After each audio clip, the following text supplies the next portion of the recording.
Yeah? Yeah. Hey, how's it going, fellas? This is Carlos here with Backyard Diesel. I'm going to do just a little quick run through.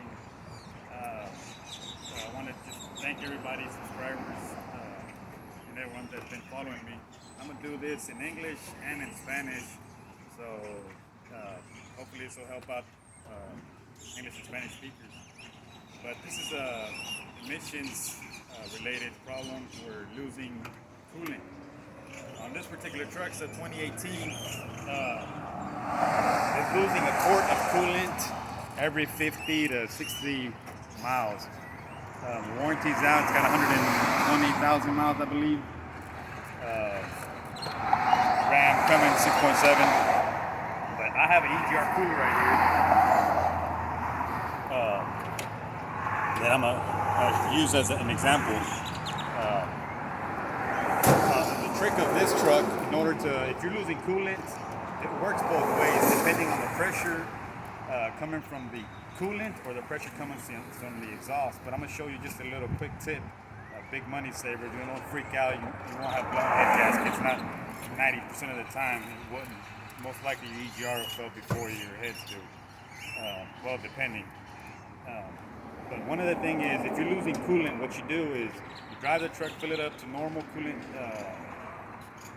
level, leave it, drive it, go whatever you need to do, and overnight let the engine cool down.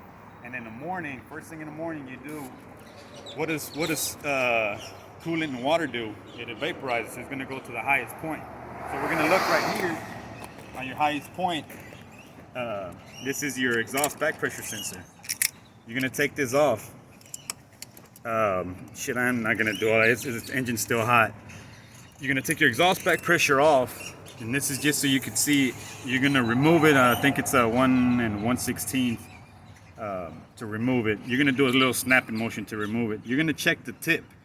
You should see absolutely no moisture, no nothing in there at all. It should be plain black. And that's one way of checking your EGR cooler. I did a video about 2 years ago where I had an EGR cooler fail, and it was pushing the coolant out through the reservoir. It's somewhere in there, you got a coolant for it. But on this one, the coolant has more pressure than the exhaust, so it's pushing back. And that's what this truck is doing. It's reverse. So depending on where the pressure is the greatest, that's what's going to happen. So this truck, it's got a clean emissions, clean cat, clean everything, SCR and all that. So that's where the coolant's going. The coolant is dripping into the EGR cooler. You will not have white smoke since it's so minor. And that's how you do it. And another thing is, I have this EGR cooler. On the other video, I had my son with me. I didn't explain it very well.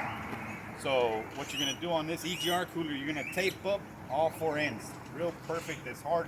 I'm not gonna do a video to show you guys how to duct tape anything. You take your exhaust system, duct tape this here as tight and as good as you can. Then you're gonna take a little pick or a little sewing thing or whatever. What do you call a needle? You're gonna put a hole on this side on the coolant. You're gonna do it on both sides. You're gonna put a little pinhole, and then you're gonna put your blowgun on this side and put air on this. You want the duct tape to hold at least to 15-20 pounds. You're gonna put a little pinhole on your duct tape right here, and you're gonna get some soapy water, and you're gonna. That's a bootlegged way to check your EGR system. And hopefully this helps you out. It works both ways. Just because you're losing coolant doesn't necessarily mean you got a blown head gasket. You might have a leak somewhere. We'll verify everything first, especially on the turbo. If you have the coolant say back on your heater pipes, they're gonna fall dripping on your exhaust, and it's gonna evaporate. You'll never find a coolant stain or water on the ground because it's evaporating. So hopefully this is helpful.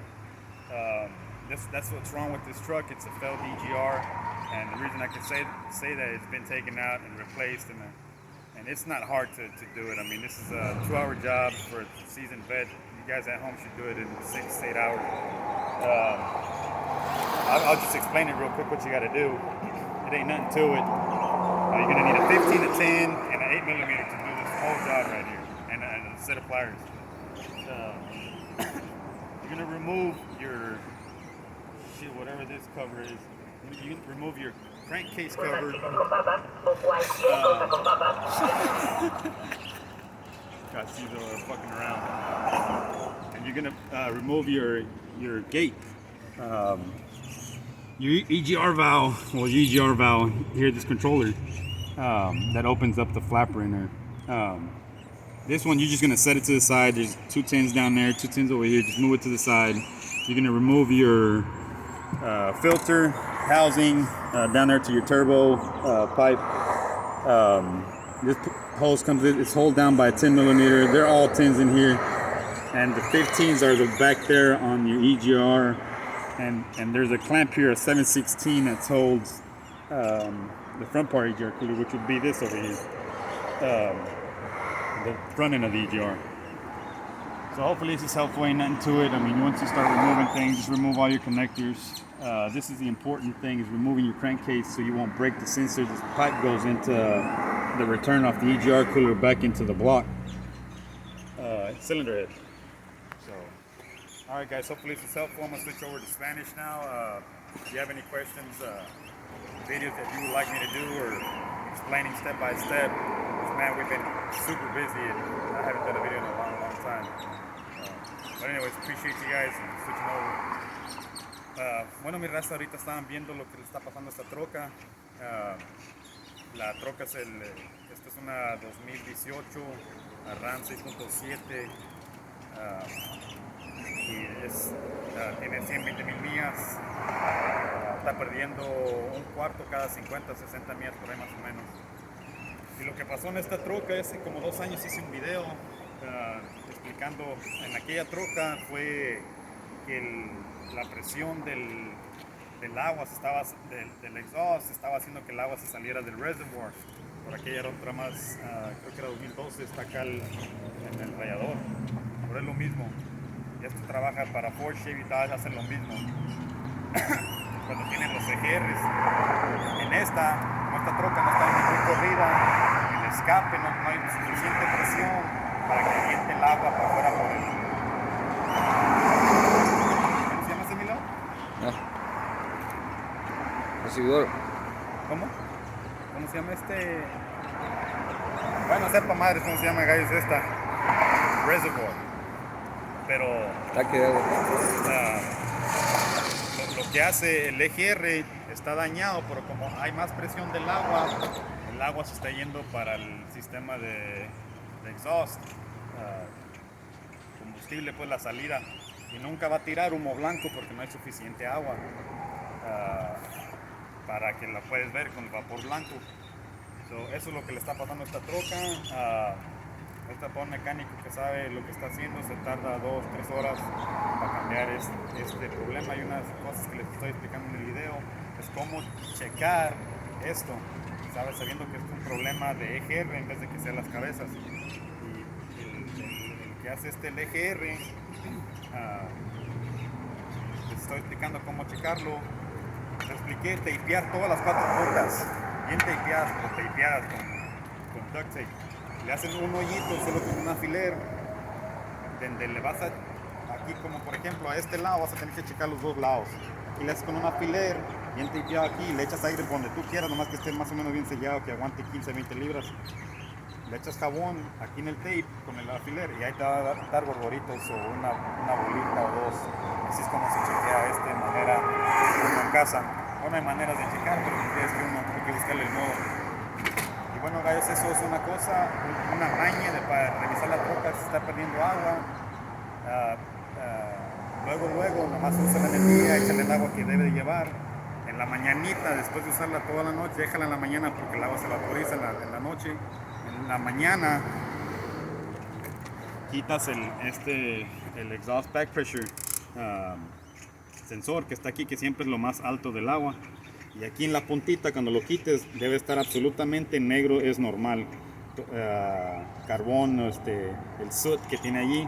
Si hay poquita humedad, ya sabes que perfectamente que ahí hay un problema. Y este es un 16 para quitárselo. Hay con cuidado, no van a torcer la pipa. Se hace en un movimiento muy rápido para que truene y no va tan apretado. Bueno, ojalá este video les pueda ayudar. Muchas gracias a todos mis seguidores que me siguen. Disculpen por ya tengo muy buen tiempo de no hacer un video. Aquí nomás estoy haciendo un video. Es muy común en trocas diésel que mucha gente se espanta que son problemas de cabezas, y el último es algo tan simple que es el EGR.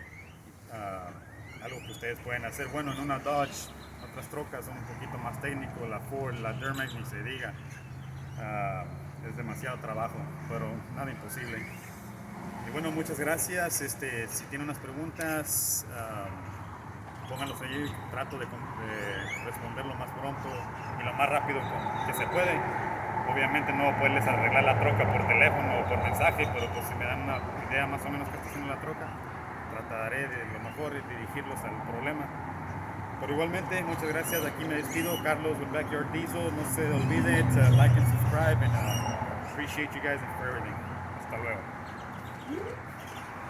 Chingón, y mi cameraman, mi Leo, mi cameraman.